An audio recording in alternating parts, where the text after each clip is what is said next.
അടിച്ചു പൊളിച്ചു തിമിർത്തു കൊള്ളാം. ഇന്നൊരു നല്ല ദിവസം തന്നെയാണ്. മേഡത്തിന്റെ മോതിരം ശരിയാക്കിയതിനു ശേഷം നമുക്ക് ഇവിടെ എവിടെയെങ്കിലും കറങ്ങാൻ പോയാലോ? ആ മോതിരം നിന്റെ കയ്യിലുണ്ടല്ലോ അല്ലേ? ഉണ്ട് കൊച്ചളിയാ, ഇതാ കണ്ടോ?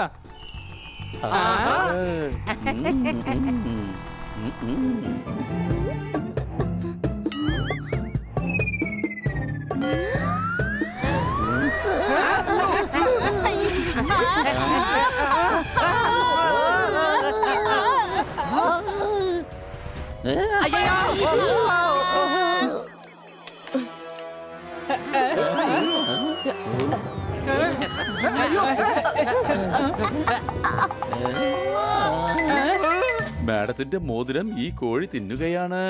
ഇനിയിപ്പോ എന്താണ് ചെയ്യുക? സൗണ്ട് ഉണ്ടാക്കി ഞാൻ കുഞ്ഞുങ്ങളെ വിളിക്കും. ഈ കുക്കുടുപ്പ് അരമണികൾ കൊത്തിയെടുത്ത് കുഞ്ഞുങ്ങൾക്ക് കൊടുക്കും. അതേ കുക്കുടുപ്പു, നീ അരിമണിക്കൊപ്പം ഞങ്ങളുടെ മേഡത്തിന്റെ മോതിരവും കൂട്ടിയാ വിഴുങ്ങിയത്.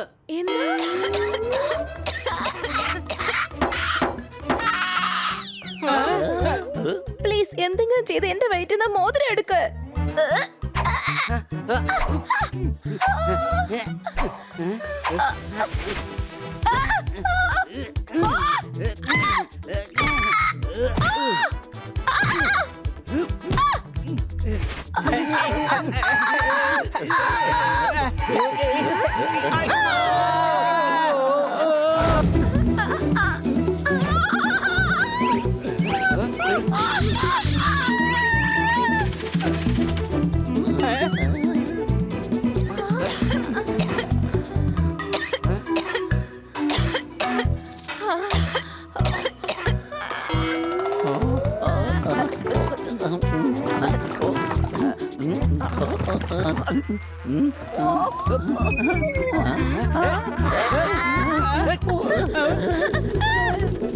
ഈ കോഴിയുടെ വയറ്റിലെ ഗ്യാസ് കുറച്ച് കൂടിപ്പോയെന്നാ എനിക്ക് തോന്നുന്നത്.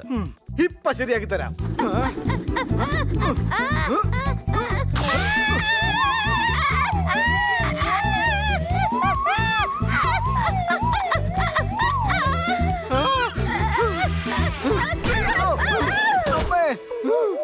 ഡോക്ടറെ അടുത്ത് പോയേണ്ടി വരുമെന്നാ എനിക്ക് തോന്നുന്നത്. എനിക്കും അതാ തോന്നുന്നേ. വാ കുക്കുടുപ്പി. എടാ, ഞാൻ എന്റെ കാര്യമാടാ പറഞ്ഞത്. ഈ കോഴി വന്ന് എന്റെ ദേഹത്ത് വീണപ്പോ എന്റെ എല്ലാം ഒടിഞ്ഞെന്നാ എനിക്ക് തോന്നുന്നത്. സംശയമുണ്ടോ? സൗണ്ട് ഉണ്ടാക്കി ഞാൻ ഒച്ച വെക്കും. എല്ലാ ഡോക്ടേഴ്സും ഇഞ്ചക്ഷൻ എടുക്കും. ഞാൻ വരുന്നില്ല ഒരു ഡോക്ടേഴ്സിന്റെ അടുത്തേക്കും. നാളെ രാവിലെ ഞാൻ ഫൂ ഫൂ എന്ന് പറഞ്ഞ് യോഗ ചെയ്യും. അപ്പൊ ആ മോതിരം തന്നെ പുറത്തു വന്നോളും. അപ്പൊ നിങ്ങൾ കൊണ്ടുപോയിക്കോ. ടപ് ടപ് ശബ്ദമുണ്ടാക്കി വേഗം പൊക്കോ.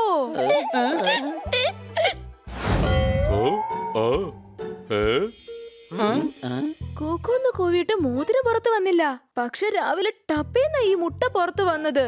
ഇത് സ്വർണ്ണ മുട്ടയാണല്ലോ. മേഡത്തിന്റെ മോതിരം നിങ്ങളുടെ വയറ്റിൽ കലർന്നു കാണും. അതുകൊണ്ടായിരിക്കും ഈ മുട്ട സ്വർണ്ണ നിറത്തിൽ വന്നത്. ശരിക്കും ഞങ്ങളുടെ കാശ് ഇവിടെ ഇൻവെസ്റ്റ് ചെയ്യുന്നത് നല്ലത്. ഒറ്റ രാത്രി കൊണ്ട് 10 ഗ്രാമിന്റെ മോതിരത്തിന് 17 ഗ്രാമിന്റെ സ്വർണ്ണമുട്ടയാക്കി മാറ്റിയില്ലേ? കടുക്കുന്ന ശബ്ദത്തോടു കൂടി ഈ മുട്ട വിരിഞ്ഞ് പുറത്തു വരുന്ന കുഞ്ഞിന് ഞാൻ സ്വർണ്ണ എന്ന് പേരിടും.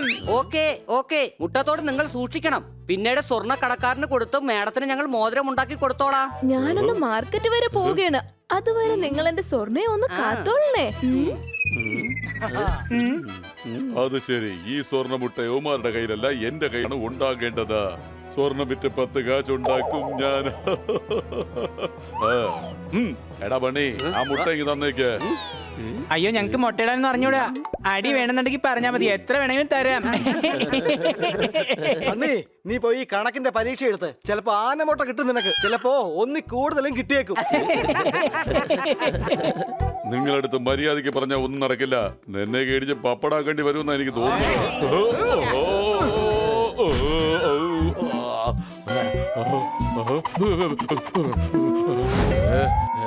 അതെയോ? എന്നാ ഇത് പിടിച്ചോ. ബണ്ണിക്ക് കൊടുക്കേണ്ടതൊക്കെ കൊടുത്തു കഴിഞ്ഞു. ഇനി മര്യാദയ്ക്ക് മുട്ട എന്റെ കയ്യിലേക്ക് തന്നേക്ക്. പോപ്പട്ടെ, നീ പേടിക്കണ്ട. ഇത് തീർച്ചയായിട്ടും ബണ്ണിയുടെ എന്തെങ്കിലും ഐഡിയ ആയിരിക്കും.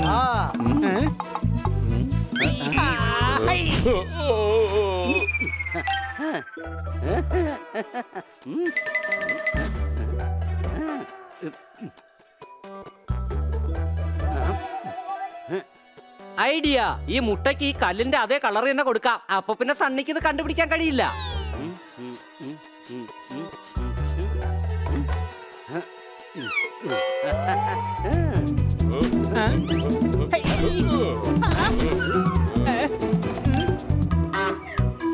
ആഹാ കൊള്ളാലോ.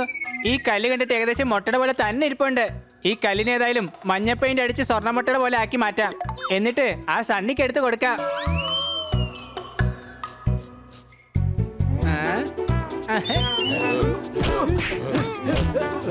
സണ്ണി, വഴക്ക് വേണ്ട.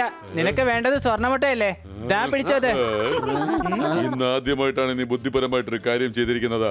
ഇനി ഈ സ്വർണ്ണമുട്ട ഞാൻ സ്വർണ്ണക്കടയിൽ കൊണ്ടുപോയി കൊടുക്കും. എടാ ഹണി, നീ എന്ത് പരിപാടിയാടാ ഈ കാണിച്ചത്? ആ മുട്ട എന്തിനാ സണ്ണിക്ക് കൊടുത്തത്? അവന് ശരിക്കുള്ള മുട്ട കൊടുക്കാൻ.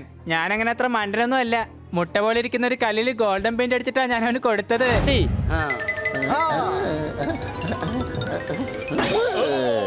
മര്യാദക്ക് പണ്ട മുട്ട തിരിച്ചു തന്നേക്ക്. നിനക്ക് മുട്ടയല്ലടാ, നല്ല തട്ട് തരാൻ ഞാൻ. നിക്കടാ അവിടെ.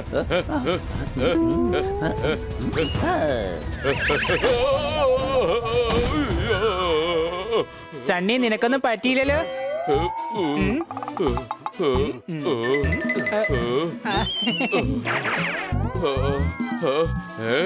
എന്നെ പേടിച്ച് ഓടി ഒളിച്ചെന്നാ തോന്നുന്നത്.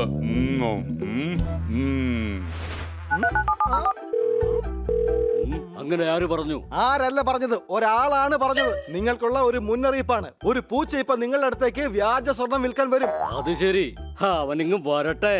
പാട്ടിയെ അടിച്ചു ഓടിക്കുന്നത് പോലെ അടിച്ചു ഓടിക്കും, വരട്ടെ.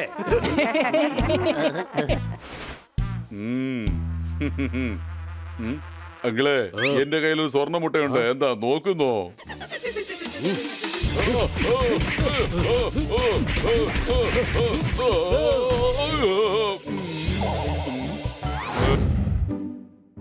ഈ കളറിന് പറ്റിയ സ്ഥലം ഇവിടെ തന്നെയാണ്.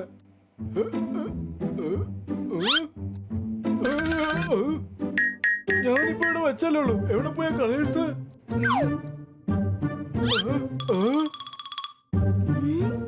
ഒരു കഴുതയാണെന്ന് വിചാരിച്ച് നീ എന്റെ കോവർ കഴുത ആക്കുവാണോ?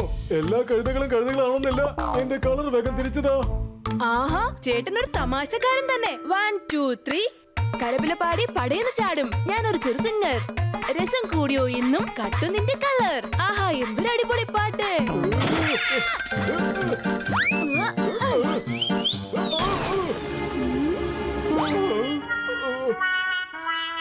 ഏഹേ, ചാട്ടൻ ചാടി പലവിധ മൂടി പാഞ്ഞു ഞാൻ മേലെ. കഴുതയുടെ മുഖത്ത് കളറും വീണേ കണ്ടു ഞാൻ കണ്ണാലെ.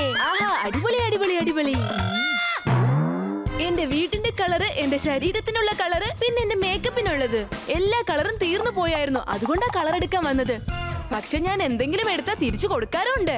ഞാൻ എത്ര കളർ എടുത്താലും അതിനനുസരിച്ച് ഡാൻസ് കളിച്ചിട്ടേ പോവാറുള്ളൂ. എങ്ങനെയുണ്ട് എന്റെ ഡാൻസ്? കാശ് തരുന്നതിന് ഓരോ ഡാൻസോ? മര്യാദക്ക് പോയി ATM പൈസ എടുത്തിട്ടോ. അല്ലെങ്കിൽ ഇതിനെല്ലാം കൂടി ചേർത്ത് കൈകൊണ്ടൊരു ഡാൻസ് ഞാൻ നിനക്ക് അങ്ങോട്ട് തരട്ടെ. ഇതാ പിടിച്ചോ. അല്ല ചേട്ടാ, ഇതെന്താണ്? നല്ല അടിപൊളി അടി. സോർദാറെ, ഒരു ചോദ്യം ചോദിക്കട്ടെ ഞാൻ? വേഗം ചോദിക്കേ. നീ എന്ന് മുതലാ പെയിന്റിംഗ് തുടങ്ങിയത്? നമ്മള് സോർദാറിന്റെ പെയിന്റിങ്ങിന് വേണ്ടിയല്ല, മേഡത്തിന്റെ പെയിന്റിങ്ങിന് വേണ്ടിട്ടാ കളറും കൊണ്ട് പോകുന്നത്. സംശയമുണ്ടോ? ഓക്കേ ബണ്ണി, ഞാനൊരു ചോദ്യം ചോദിക്കട്ടെ? ചോദിക്ക്. ഇതേ ചോദ്യമായിരുന്നു. നീ ഉത്തരം തന്നു. ഇതിന് പകരമായിട്ട് നിങ്ങൾ എപ്പോ എന്ത് ചോദ്യം ചോദിച്ചാലും ഞാൻ അതിന്റെ ഉത്തരം ഒട്ടും വൈകാതെ തന്നെ തിരിച്ചു പറയും. എന്നാ ഞാൻ ചോദിക്കാം, നീ പറ. 125ഉം 55ഉം കൂട്ടിയ ശേഷം ആദ്യം 25 കുറച്ചാൽ എത്ര കിട്ടും? നീ ഒന്ന് പറഞ്ഞേ. 5. തെറ്റായ ഉത്തരം. തെറ്റാണെങ്കിൽ ഉത്തരം ശരിയാ. ഉത്തരം ഞാൻ ഏതായാലും പെട്ടെന്ന് പറഞ്ഞില്ലേ. ഓ, എനിക്ക് മനസ്സിലാവുന്നേ ഇല്ല. നമുക്ക് തമാശയായിട്ട് പോലും പറയാൻ പറ്റാത്ത കാര്യം ഇവൻ എങ്ങനെയാ ഇത്ര സീരിയസ് ആയിട്ട് പറയുന്നത്?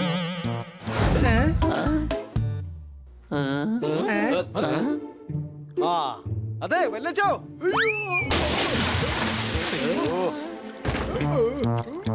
വെല്ലിച്ചന്റെ വീട്ടിൽ ഒരുപാട് സമോസയുണ്ടെന്ന് തോന്നുന്നേ. അതുകൊണ്ടായിരിക്കും അല്ലേ ഇത്രയും സോസും കൊണ്ട് പോകുന്നത്.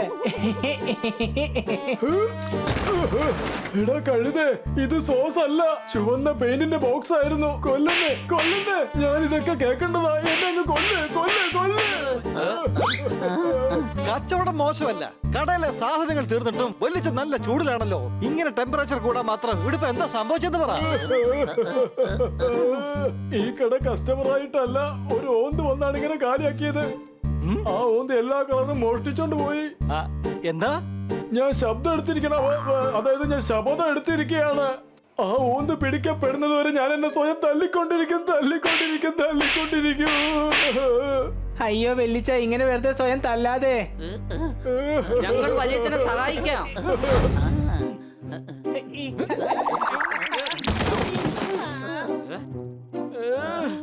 എടാ പോപ്പട്ടെ, നിനക്ക് പറക്കാൻ പറ്റില്ലേ? പിന്നെ നീ എങ്ങോട്ടായി വരുന്നേ? പോയാ ഓന്തിനെ കുറിച്ച് അന്വേഷിക്കടാ, ചെല്ലടാ.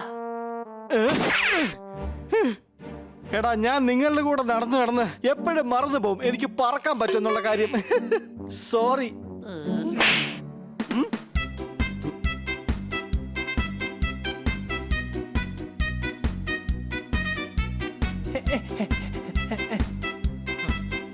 ഇവിടെ ഉണ്ട്. അയ്യോ. നിങ്ങളെല്ലാവരും വലിയ ആനമണ്ടന്മാര് തന്നെ. ഇങ്ങനെ അന്വേഷിച്ചു വരുമെന്ന് അറിയാമായിരുന്നു. അതുകൊണ്ടാണ് ഞാൻ മനഃപൂർവ്വം കാൽപ്പാടുണ്ടാക്കിയിട്ടത്. പറ്റിച്ചില്ലേ ഞാൻ എല്ലാരും? എങ്ങനെയുണ്ട് എന്റെ ബുദ്ധി?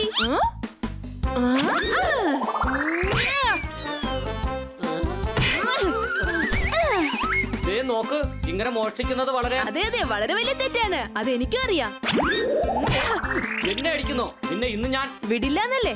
അതെനിക്ക് അറിയാം ചേട്ടാ.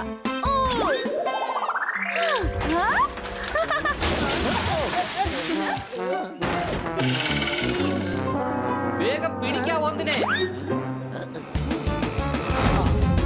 ആ ഓന്ത് ഇവിടെ എവിടെയെങ്കിലും തന്നെ കാണും. ഇവിടെ ഇരുന്ന ഐസ്ക്രീമിന്റെ കളറെല്ലാം അവള് കുടിച്ചു. എല്ലാം കുടിച്ചിട്ടില്ല. ദാ നോക്കിയേ, ആ കൊച്ചിന്റെ ഐസ്ക്രീമിൽ കുറച്ചും കൂടി നിറം ബാക്കിയുണ്ട്.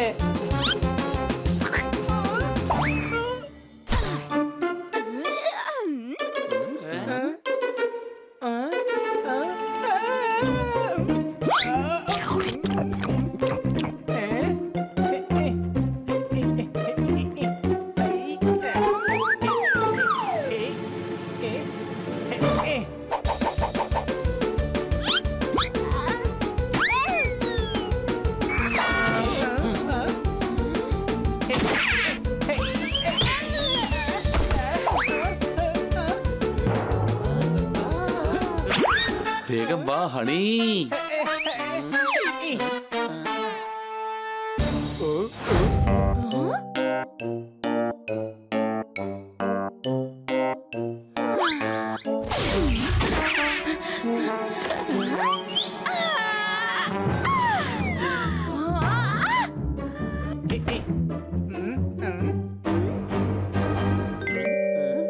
കളറ് മോഷ്ടിക്കാൻ നീ ഇവിടെ എത്തിയോ? പക്ഷെ ഇത് ഞങ്ങളുടെ പ്ലാൻ ആയിരുന്നു.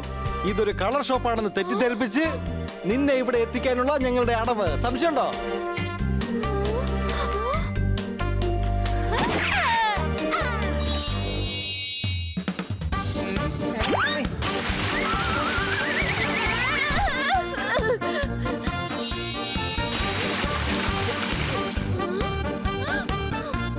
ഐഡിയ.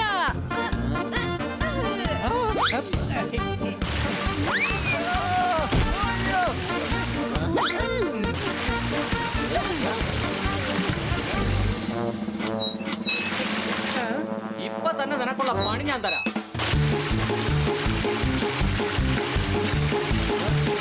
ഇനി ആ ഓത്തിന്റെ നിറം മാറി രക്ഷപ്പെടാൻ സാധിക്കില്ല.